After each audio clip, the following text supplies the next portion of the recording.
افسانه پردازه تو را افسانه میخواند. حقیقت نام آثار حقیقت خانه میخواند. یکی در کوه ساری شاد ماند قصر میبیند. یکی کاشانه ای غم در بغل کاشانه میخواند. وطن ای جان، وطن ای دل، وطن ای سرزمین گل. بهشتی ما، بهشتی ما، بهشتی ما، بهشتی ما.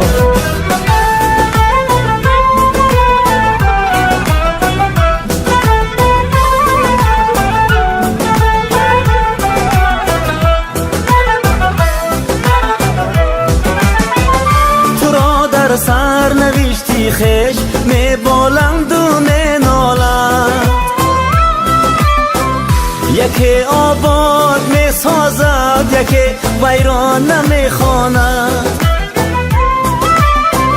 یکی را در غریبی یک کفی خاکی تو جان داروست. یکی در دامنت همگامه‌ای بیگانه می خواند.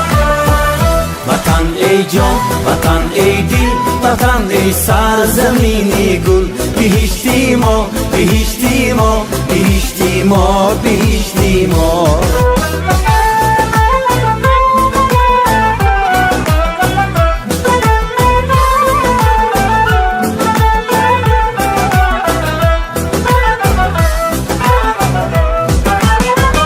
تو را مردی ره منزل به منزل میکند دنیا.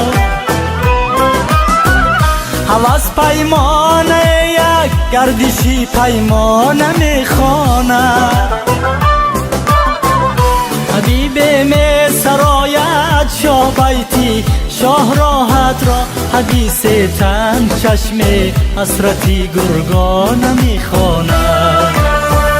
وطن ای جان، وطن ای دل، وطن ای سرزمین گل. بهشتی ما، بهشتی ما، بهشتی ما، بهشتی ما.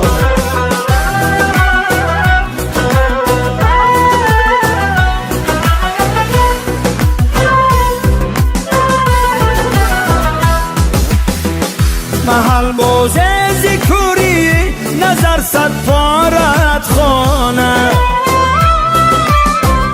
جهان سازه و هستی گوهری یک دانه میخواند. تو اما با همه یک مادر هستی یک وطن هستی که هرچی آید از فرزندها شکرانه میخواند. وطن ای جان، وطن ای دل، وطن ای سرزمین گل. بهشتی ما، بهشتی ما، بهشتی ما، بهشتی ما، بهشتی ما، بهشتی ما، بهشتی ما، بهشتی ما.